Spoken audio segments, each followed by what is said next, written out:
Yes, commissioner Mukundan Menon here. Mukunda, താനാ അയ്യപ്പൻ നായരുടെ മകന്റെ കാര്യം ഒന്ന് ശരിയാക്കി കൊടുക്ക്. സാധുക്കളല്ലേ, പിഴച്ചു പോകടോ. പിഴച്ചു പോയതാണ് സാർ പ്രശ്നം. അവൻ ക്രിമിനലാ. ഇപ്പൊ തന്നെ അവന്റെ പേരിൽ 4-5 കേസുണ്ട്. സാർ ചുമ്മാ ആവശ്യമില്ലാത്ത കാര്യത്തിൽ ഇടപെടല്ലേ. റിട്ടയർഡ് DGP, അവന്റെ അമ്മയുടെ റെക്കമെൻഡേഷൻ. അയാൾ ഫോൺ കട്ട് ചെയ്തു. യൂസഫേ, താൻ നമ്മുടെ മട്ടാഞ്ചേരിയിലെ പിള്ളേരെ ഒന്ന് വിളിപ്പിക്കേ. സർ. പബ്ലിക് റോഡിൽ അവനെ എവിടെ കണ്ടാലും കൈകാര്യം ചെയ്യാൻ പറ. ബാക്കി താൻ നോക്കിക്കോണം. Yes sir. അവനെ ഞാൻ SI ആക്കാം.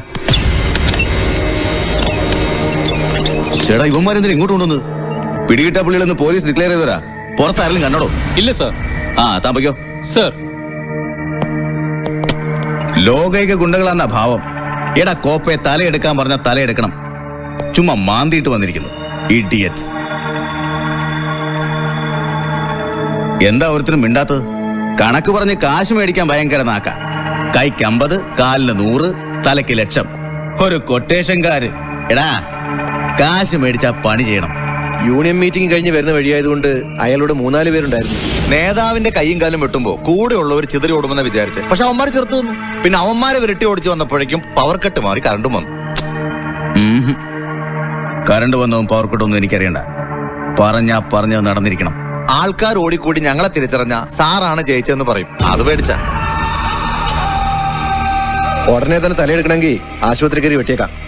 അതിന്റെ ആവശ്യമാണെന്ന് തോന്നുന്നില്ല. 1-2 വെട്ട് നെഞ്ചത്ത് തന്നെ കൊടുത്തിട്ടുണ്ട്. ഇന്ന് രാത്രി മുഴുവിപ്പിക്കുമെന്ന് എനിക്ക് തോന്നുന്നില്ല.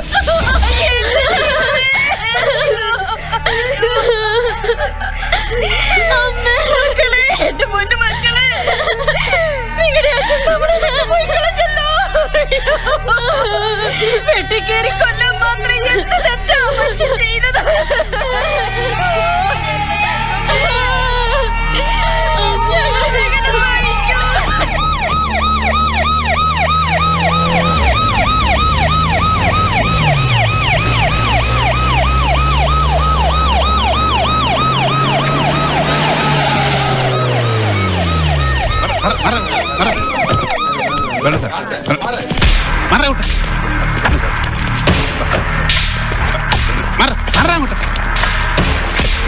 സർ, ഈ കൊലപാതകം സർ, അങ്ങയുടെ മണ്ഡലത്തിൽ കഴിഞ്ഞ 3 മാസത്തിനുള്ളിൽ നടക്കുന്ന 6ാമത്തെ രാഷ്ട്രീയ കൊലപാതകമാണിത്. മന്ത്രി കൂടിയായ അങ്ങയ്ക്ക് ഇതിൽ ധാർമ്മിക ഉത്തരവാദിത്വമൊന്നുമില്ലേ? കുട്ടി പ്ലീസ്, ആദ്യം ഞാൻ അച്യുതന്റെ വൈഫിനെ കണ്ട് ഒന്ന് ആശ്വസിപ്പിക്കട്ടെ. എന്തു പറഞ്ഞ് ആശ്വസിപ്പിക്കാനാണ് സർ? നാടിനു വേണ്ടി ഭർത്താവ് ധീര രക്തസാക്ഷിയായതിൽ അഭിമാനിക്കുന്നു.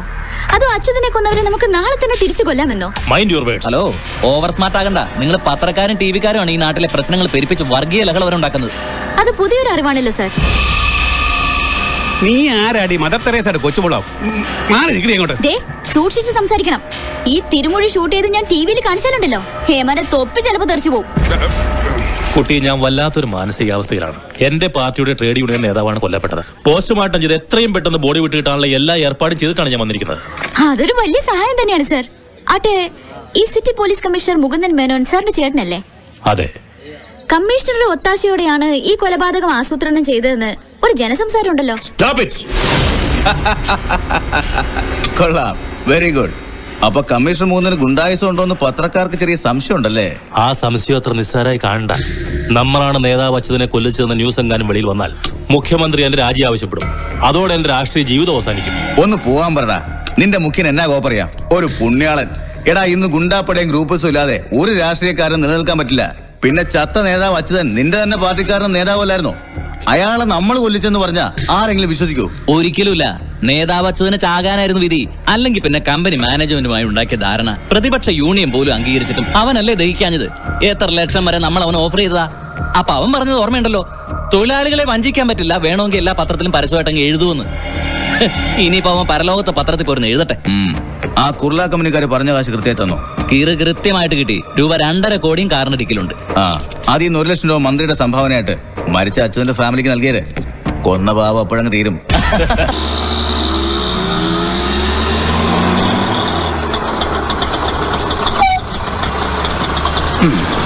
വണ്ടി അങ്ങോട്ട് മാറ്റിയിട്ട് ഞാൻ ഇപ്പോ. ശരി സാർ.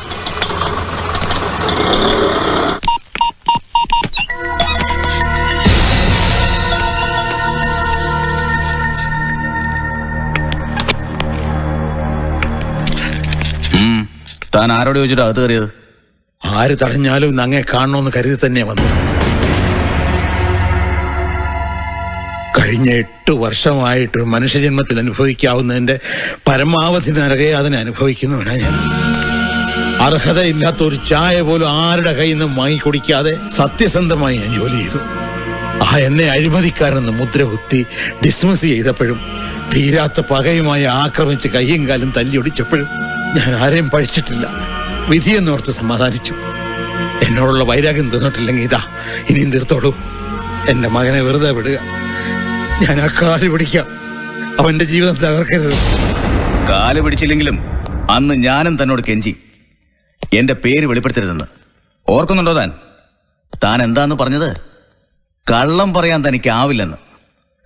ഒന്നെ കഴിവറ മോനെ, ആ സ്പിരിറ്റ് കേസിൽ എനിക്ക് നഷ്ടപ്പെട്ടത് കോടികളാ.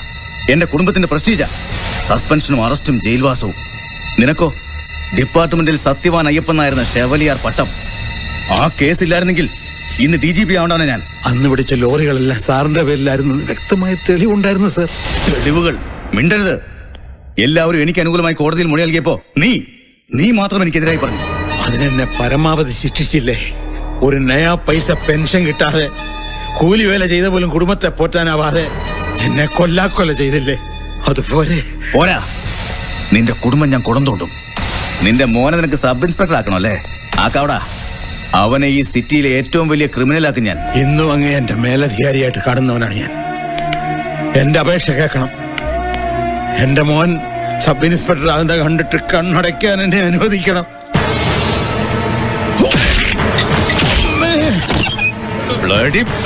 യൂസഫേ, ഇയാളെടുത്തിട്ട് പോ.